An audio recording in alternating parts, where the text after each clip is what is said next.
I've returned to Puerto Princesa for the next part of my journey, an 80-kilometer overland trip to the western side of Palawan, where the second of our World Heritage Sites is located. Approaching the Puerto Princesa Subterranean River National Park, you almost feel as if you are about to enter a world lost in time. It's the same feel you get when you first see Tubataha, only this time your feet are firmly planted on land.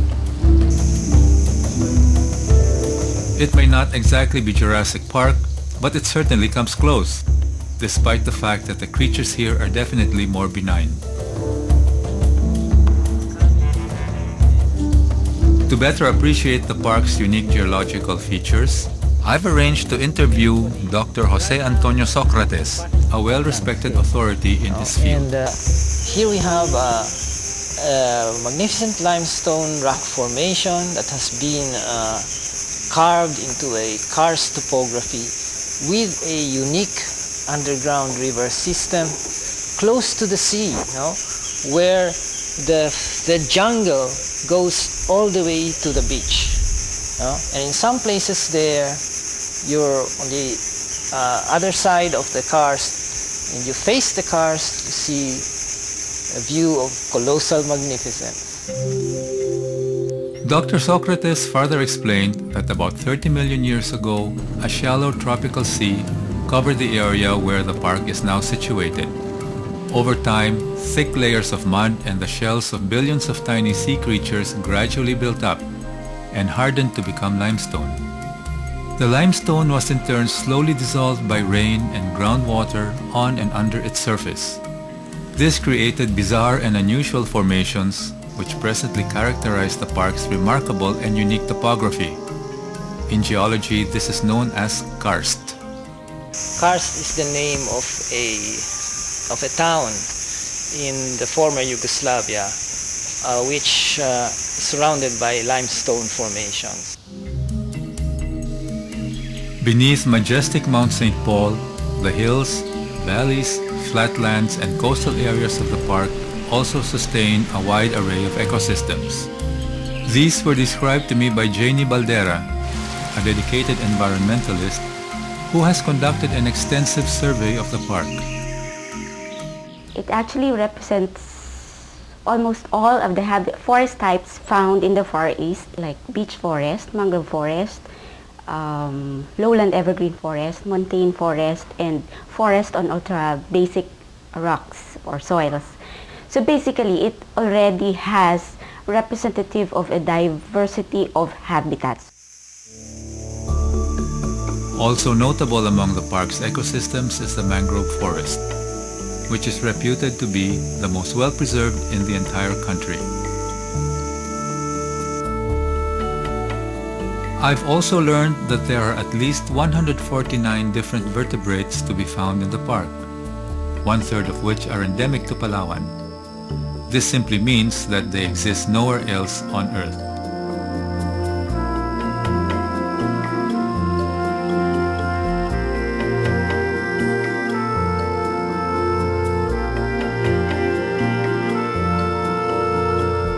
Equally rich and diverse is the plant life, where some 280 different trees thrive in the various forest habitats.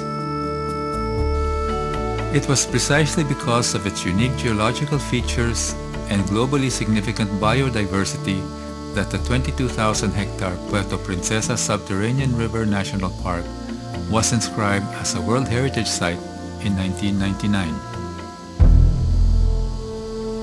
The park's centerpiece is undoubtedly its renowned 8.2-kilometer underground river, which is considered to be the longest one of its kind in the world. Another distinguishing feature of the river is that it emerges directly into the sea. Once inside, you cannot help but be fascinated by the numerous multi-shaped formations of the cave.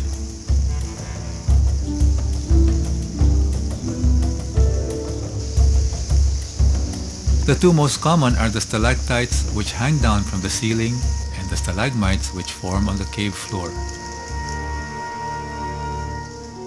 The most noticeable inhabitants of this amazing underworld are the swiftlets, who roost deep in the crevices of the cave, and the more than 47,000 bats which hang upside down from the countless number of stalactites during daytime.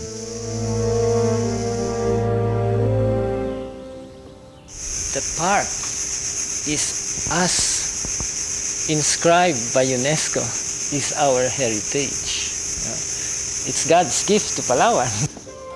I couldn't agree with Dr. Socrates more, but I wanted to add that for me, the Puerto Princesa Subterranean River National Park is a treasure which also belongs to the entire country and as a World Heritage Site to the whole world.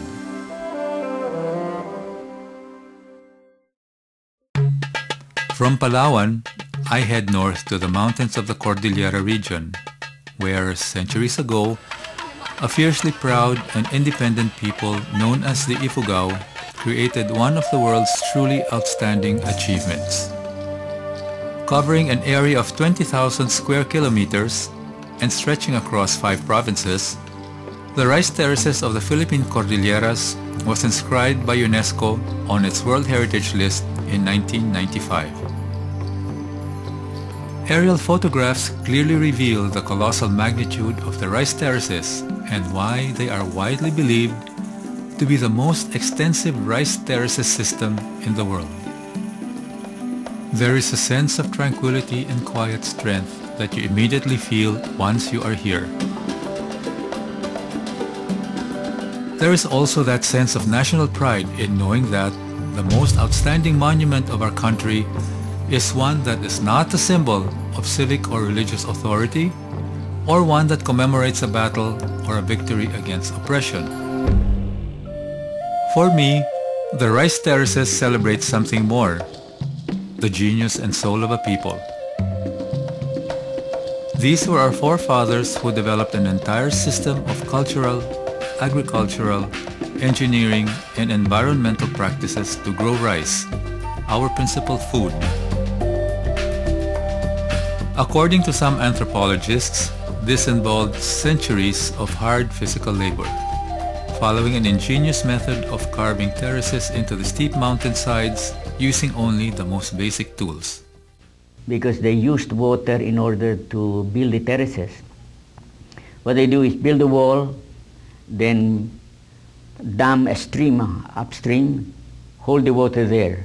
Then when they're ready to fill in the wall, they release the water and just spade the soil into that's brought by the water into the wall. So it takes brains to move the soil and make the water do the work for them. And that's really a great knowledge of engineering. Water. It is life for the terraces. It is because of water that the Ifugao considers forests as the most valuable resource. At the top of each terrace cluster is a ring of forest called the muyong. Trees of the muyong begin the water cycle by gathering moisture. The water from the roots eventually feeds into streams that are then diverted to irrigate the terraces. Water flows downhill from terrace to terrace through a well-engineered system of sluices and bamboo pipes. This traditional system is so sophisticated, yet totally sustainable. Conservationists and ecologists rank the terraces among the best soil and water conservation structures ever built by human communities. Up to this day, the Ifugaos continue the same time-tested traditional practices which their ancestors adopted in order to maintain the terraces.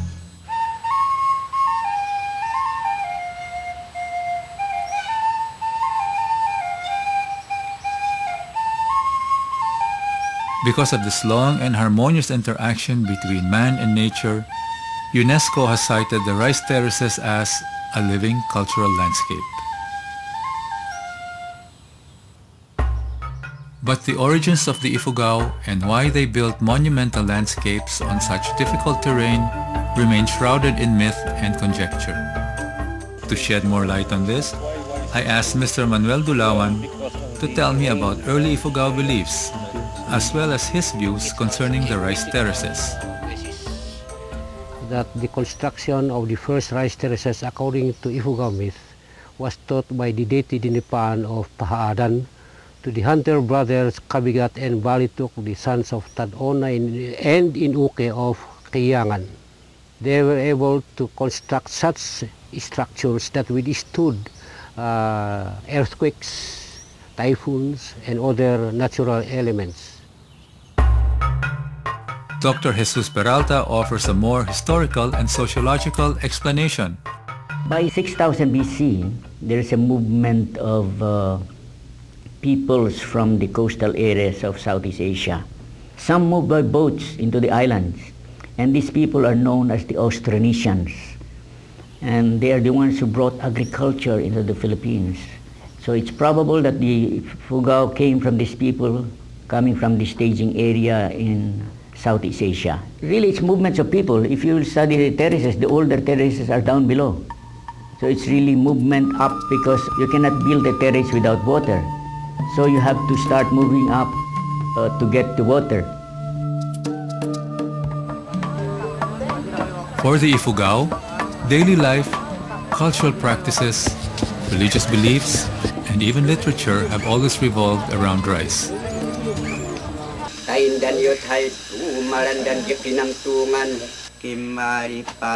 Rituals and ceremonies performed by mumbakis, or holy men, mark each stage of the agricultural cycle.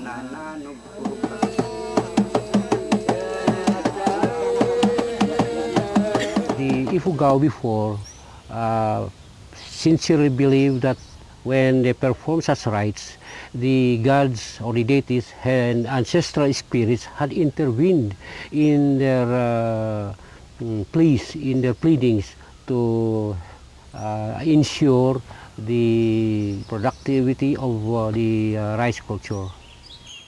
The strain of rice that grows in the terraces is special. Cordillera rice grows waist high, so that it can be harvested while standing.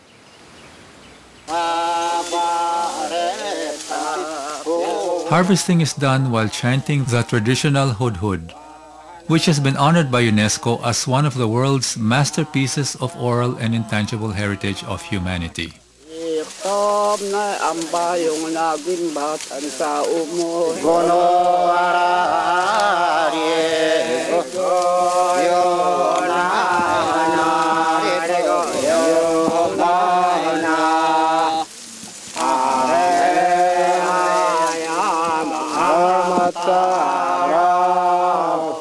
Visiting the rice terraces has made me touch roots, my own and that of my nation. I live secure in the thought that others feel as I do. When we are faced with all of these problems of our society, and they always say that the Filipinos has a damaged culture, we don't know where we're heading.